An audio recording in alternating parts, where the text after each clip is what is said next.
Hi, hello, welcome. I'm Hannah. Today we're going to be talking about all of the things that I bought in July. You might notice that it's not July right now that I'm posting this, and that's because I got a little, time got away from me a little bit. I abandoned my budget for the month of June. I got a little overwhelmed. I haven't even done a video for June, but I'm kind of just going to skip it for now because I got a lot, and maybe in the future, if I have the capacity to like really do like a speed round haul of all the things, then I will, but I don't want to get held up on that, and I just want to go ahead and show you what I bought in July. So that's what we're doing today. Filmed an update. Hi, Hannah from the future popping in really quick just for a little update.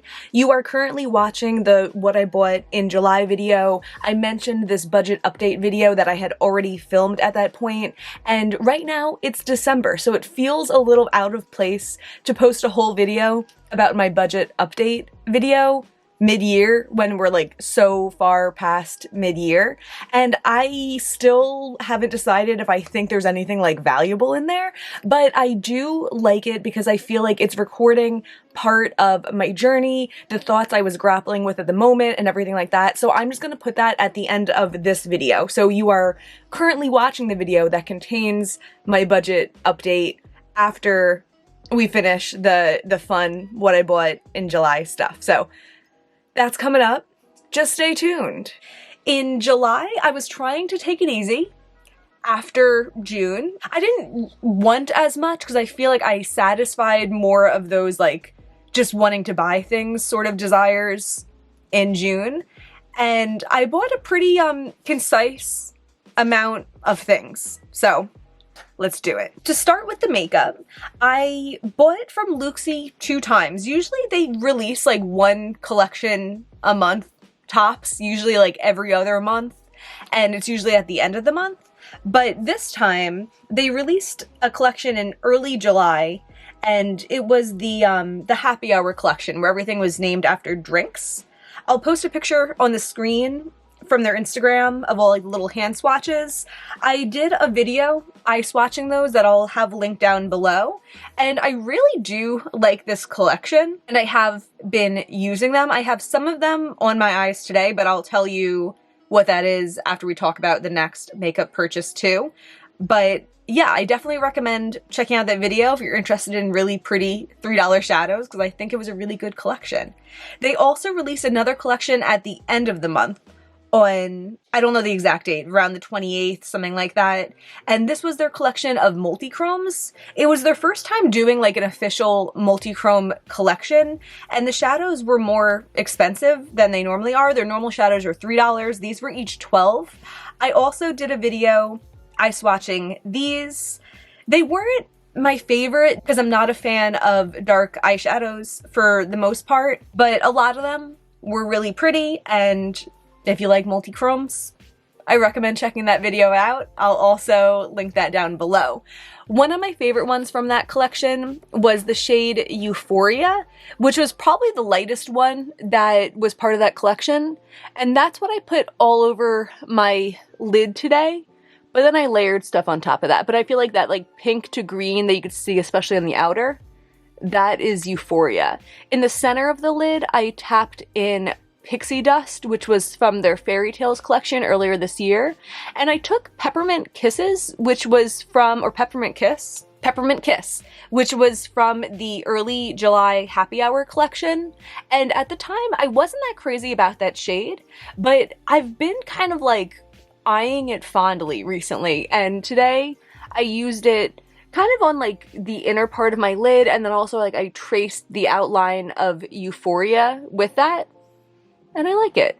My inner corner is Celine from Terra Moons. My lower lash line, I used like a purpley matte from ColourPop, and then I used Gleam from Glaminatrix on top of it. And I really like this look. It's just like purpley, shimmery kind of multichrome because I started with a multichrome. I really like it. So those were the only eyeshadows that I bought for the month. The first collection was $27, and the second collection, I think it was like a deal for like $72 for all of them, something like that. So under $100 for both of those collections. So not bad. Made videos about them. pretty excited about them. The other kind of beauty related purchase that I made was the Fleur Missing Person perfume. I'm not, like, I wouldn't call myself like a big perfume person, but like I enjoy a good fragrance, and I was able to smell this pretty shortly before acquiring it, and I really liked it. It has something musky to it that I think is like what they mean when they say like it smells like a person, because I feel like musk is a very kind of like natural scent. I don't know. I'm not an expert at describing fragrances, but I like it. It smells like musky. It smells sandalwood. It also is like pretty strong. Like I've found that if I sprayed it at work once, and that's kind of like an enclosed space, and I was kind of like, all right, like get me out of this scent a little bit. But I do like it in small amounts. It's not an everyday fragrance for me, but I do like it a lot. This has been out of stock on Sephora for a long time, and I was telling myself, like, just wait for it to come back in stock at Sephora, because it was available at the Fleur website, but it was like $8 shipping, and I was like, I really don't want to pay an extra $8 to get this when I could just wait for it to become available at Sephora. And at some point I ended up Googling it, and I saw it was available on Amazon. I'm not like the biggest fan of purchasing from Amazon, and I do kind of like, I'd rather support the companies by not giving part of their money to Jeff Bezos, you know? But it was free shipping when I got it from Amazon because I was making a bigger order and I really wanted to try it, so I did. And it did ship directly from them. It was like in a little cute box and everything. It was like a really nice experience to open up, and I'm happy to have it. As I said, not an everyday fragrance, but I am picky about my fragrances, and it is one that's in my small rotation. I do want to make a video about my fragrances sometime. Let me know if you're interested in that, because I have like a pretty concise collection of vegan and cruelty-free fragrances that don't smell like plants. I can't believe I only have 3 more things to tell you. This is very unlike me, but like this is how I want these videos to be. I want it to be like a little concise, thoughtful collection, and that's what July was. So in July, I bought 2 pairs of jeans secondhand from Poshmark. I really love when I'm able to look up jeans that I have or had that are now too small on me and find them in a different size. Like that, like there's no better feeling than having a pair of pants that you're obsessed with and then like getting to wear them because you can find a pair that fit you. So this first pair I've been looking for a while. I don't know if I mentioned it, but I actually found them on Poshmark in February. I placed an order for them and the seller canceled right away. I guess they had donated them or already sold them, something like that. So I was disappointed, but then I found them again and I bought them in July. They're these Forever 21 jeans. And the cool thing about them is that they have this like funky hem where it's just like, I don't know, like a double hem and it has a slit on it. These do seem like they've been worn and washed. And the pair that I had, they were brand new, but like whatever, they didn't fit me. They never fit me. I got them for Christmas in like 2019 and they never fit me. And I actually haven't worn these yet because it just started feeling cool like today. And I haven't really been wearing jeans this summer. I've been wearing a lot of shorts, but I will be wearing these. I'm so excited. I really like them. They fit more of like a mid-rise on me than a high-rise, but I still think they're cute and I'm excited to wear them. I think these were $10 that I paid. The other pair, now that I'm thinking of it, I got the other pair, I think on eBay? No, I got this pair on Poshmark. Yeah, I got this pair on Poshmark for $7.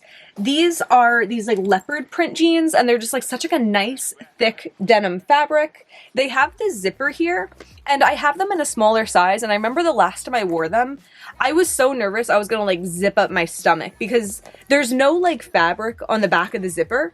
So when you're pulling them up, like you can't wear these if they're too tight, basically, because you're going to zip up your stomach and that's going to be horrible. But these fit perfectly. I really like them. Again, it's been so hot. I haven't worn these yet, but I definitely will, and I'm so excited about them. And then the only last thing to talk about are these cowboy boots. I really like cowboy boots. I really do. But a lot of them are really narrow, and I had 2 pairs from Nine West. I have this tan and cream one that I actually had to get repaired because the like bottom part of it came off from the shoe part of it, you know? Those fit pretty well, but then I also had a black pair that were allegedly the same size. They were allegedly both size 7, even though the size tag had rubbed off, so maybe they were just estimations from different people. The black one were always very narrow on me, and with my recent foot problems that I talked about last month, I could not wear them anymore. I brought them with me to Miami. I wore them out with like a little black dress. I looked so cute, but the second I sat down, I'm like popping my foot out of them. My foot hurt so bad. I'm like, I can't do this to myself. So I've been looking for a more sensible alternative to those shoes, and I came across the Ariat boots because they're like cowboy boots. This is what they look like, but they have like a rounded, wider toe. They're really comfortable. I've been looking at this pair on the secondhand market. I think they might still be being made, but I wouldn't buy a new pair when you could buy a secondhand pair and save an animal, save the price. But I'm really into these. I got these, I think, on Mercari, and I had some kind of store credit. I think I ended up spending about $40 out of my own pocket on these, and I've worn them a few times. I've really enjoyed wearing them in the summer with like skirts and dresses, and they're so cute and they don't hurt my feet. Yeah, I'm really happy with them. I can't believe that's everything for July, but it is. So in the beginning of July, I had cashed out money on Poshmark, which generally I'll do to increase my $200 budget. In this case, because I just spent so much money in June, I didn't really want to spend more money out of my pocket at the time. So I was like, I'm just going to spend the Poshmark money on whatever I buy in July. So all of these things totaled up to, I think, about $160 or $170. I'm just kind of counting that as a wash with the Poshmark balance. But I am thinking, I might have mentioned this in the check-in that I filmed recently, but I am thinking that the $200 budget money that I technically didn't spend in July, if I'm feeling financially comfortable, I might allow myself to spend that on Black Friday. So I kind of like that idea that like, instead of like giving myself this balance to carry around with me, I'm kind of like, I don't know, doing myself a little bit of a favor, making my life a little bit easier in Black Friday, because I know that that is a really exciting time to utilize sales, buy things, try new makeup, stuff like that. And since it's going to be at the end of the month, that's always kind of like a concern. If I like spend my November budget early on, then I'm just screwing myself over for Black Friday, and I want to be able to buy things on Black Friday and not deprive myself of that experience. So that is what I'm thinking about doing for now. Black Friday's 2 months away, and I'm already really excited about it. There's so many makeup brands that I'm like, I'm gonna try that on Black Friday. And now on to the update. On my channel, I have been talking a lot about budgeting. It's been kind of like a common theme because left unchecked, I just buy so much stuff, and it leaves me in a situation that like I'm in where I have more things than I have room to store them. And it also is a burden on my finances. I have long-term goals that there's no way that I can achieve with the current spending pattern that I default to when I'm left unchecked. So since January, I've been on a budget where I give myself $200 a month for fun things, and I can increase that budget by selling things that I already have on Poshmark and Mercari.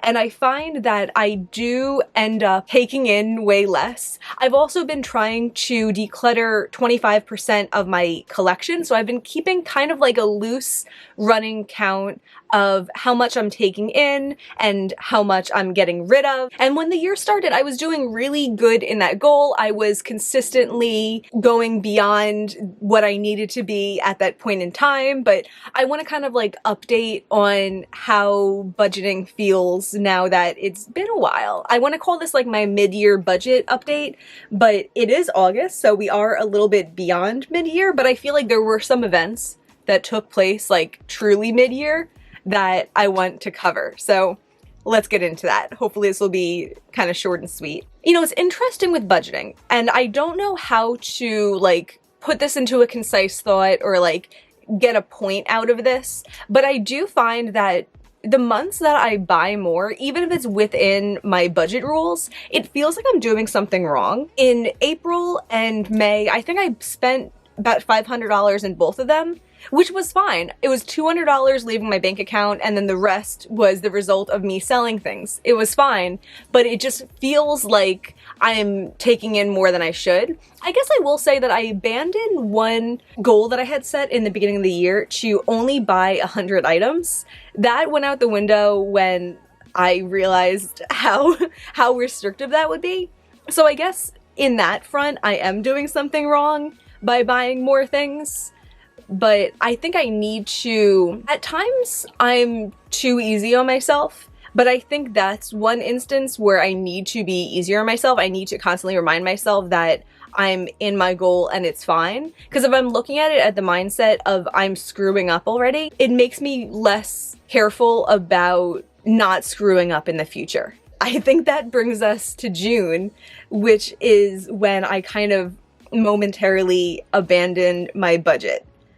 I knew at the start of the year that I wouldn't maintain the same passion in every single month, and it kind of just happened without me even thinking about it too much, and I just bought more than my budget could withstand. Looking at it now, it's like I do like the things that I bought, and I think that I'm learning things in this year that are sticking. I'm looking at purchases and thinking like, is that comfortable? Will I wear that now? Do I have something similar in my collection? Things like that.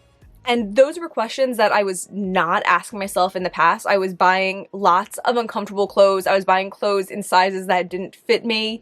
And now, even though I bought more clothes this year than I intended to, I am creating a wardrobe that's better for me now, of things that fit me now, of things that I want to wear now. And that is harder to like quantify into data, because I didn't take data of like which percentage of clothes at the start of the year didn't fit me. That would have been way too overwhelming. But I know that I am on a path to make a wardrobe that's better for me. But yeah, June. I've done some loose counts of the numbers. I kind of like don't even want to do an exact count, but I think I spent like $2,000. That hurts to say. And that might be like a low estimate. But the thing is, like, in the past, screwing up on my budget has made me feel like it's done. And that's something that I think I said in my video in the start of the year. If not, I thought it. But I don't want any missteps to mean I'm abandoning my budget. I want it to mean that, like, I just have to get back on the horse. So I think that June could have been way worse. Like, I didn't buy anything, like, the last week of the month, which I think is kind of big, that a past me would have been making panic purchases knowing I'm going back to my budget in July. But me this June kind of like saw the error of my ways and was considerate of the fact that like it falls down on me at the end, and I don't want to make the situation that I got myself into any worse than I already did. So I do like the things that I bought in June, but there's just too much of it. I am going to film a video about that soon. I'm going to try to do that in more of like a haul style instead of sitting down and ranting and raving about each piece, because there is way too much stuff to do it that way. But hopefully that will still be fun to make and to watch. I'm not like a model budgeter.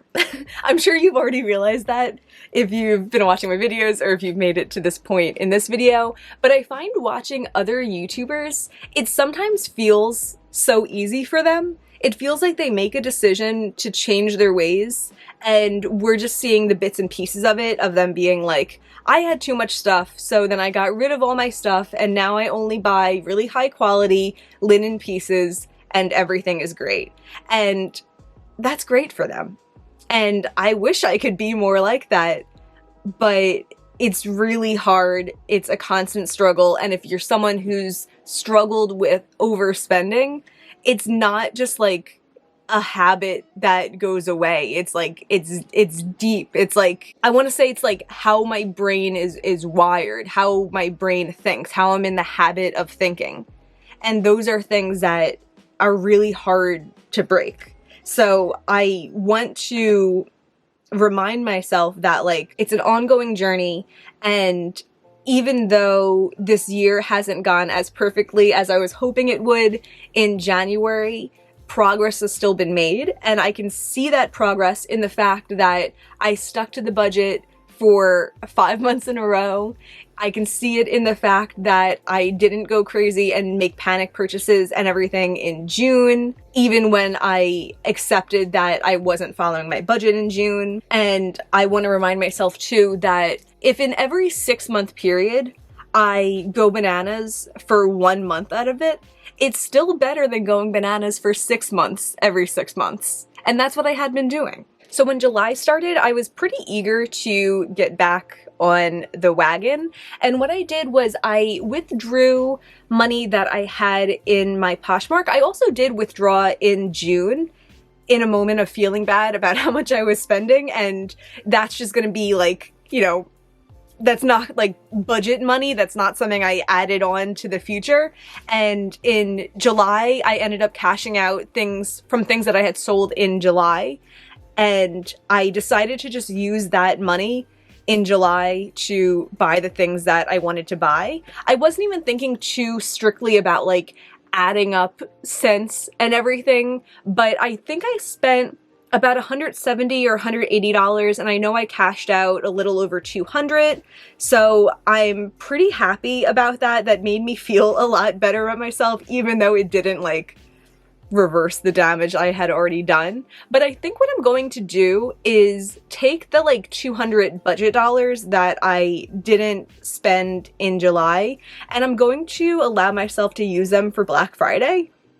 I know it feels kind of early to be thinking about that, but I do want to kind of like brace for impact for the next 6 months. I think I can withstand it with like Christmas being around then, and luckily I have a very nice family that I can like ask for the things that I want, and I'm not just getting like sweaters and socks. But I think giving myself that like little bit of extra cushion room when I think I might need it might be kind of like a healthy way to brave the storm, and, you know, kind of like food for thought. But I wonder if that's something that I would want to consider in the future, because even like looking forward, if I am doing the same budget in 2023 where I have $200 a month, which comes out to $2,400 a year, it wouldn't kill me to give myself an extra $200 twice and make that $2,800 in a year in an effort to make it not be $4,400 in a year.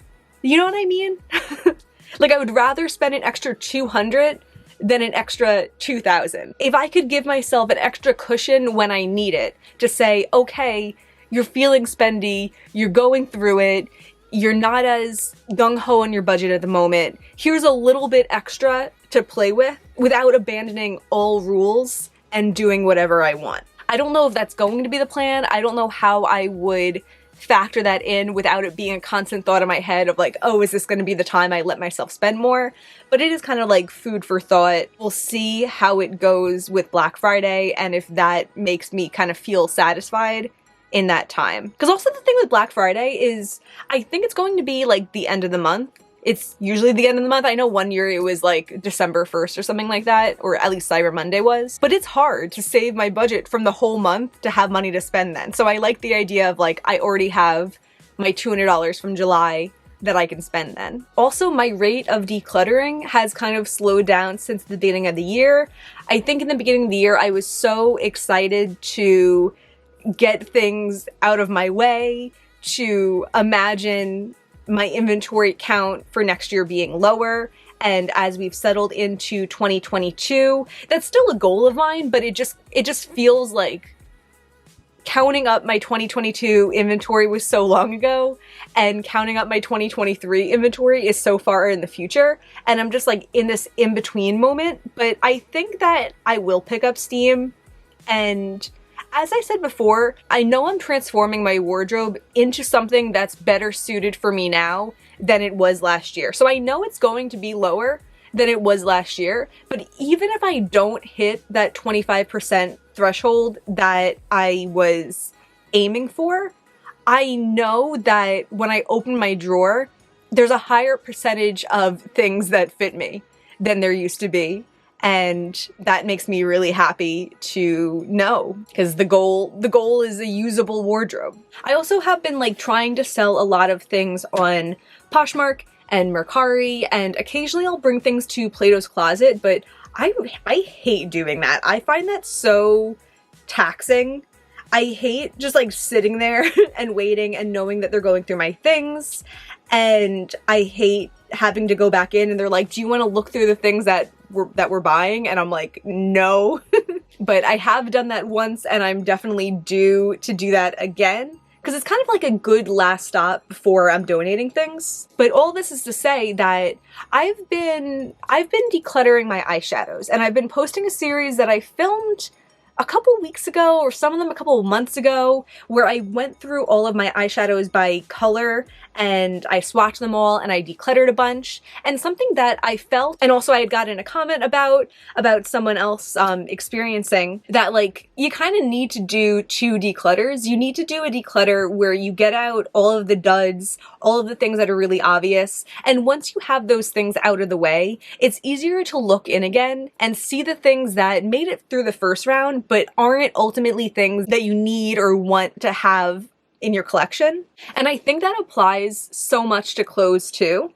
I have been in this first stage for so long because I feel like a lot of the things that I'm selling are things that are easy for me to get rid of. They're things that like really don't fit me. I really don't have any occasion to wear. I don't like the fabric, things like that.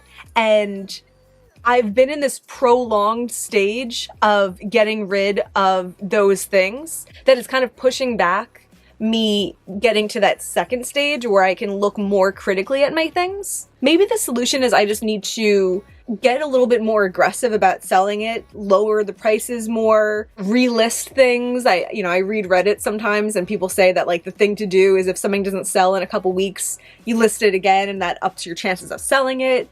I think I do need to focus more on doing those things so that I can get through this initial batch of stuff that I'm getting rid of and hopefully get into the second stage before the end of the year, because I think that's when my numbers will like pick back up again. That's when I'll get to a point where I can imagine that 25% threshold again. Because at the beginning of the year, it felt like a no-brainer. It felt like there's no chance I'm not gonna get to that. But now that I've been kind of like falling behind, and I think I'm like 150 items behind where I should be at this very moment, it feels a little bit daunting. I think that's everything I wanted to talk about. I'm probably gonna look back at this when I'm editing and be like, why didn't you say this? Or why did you say that? But this was kind of just my my outpouring, my word vomit of thoughts related to my budget.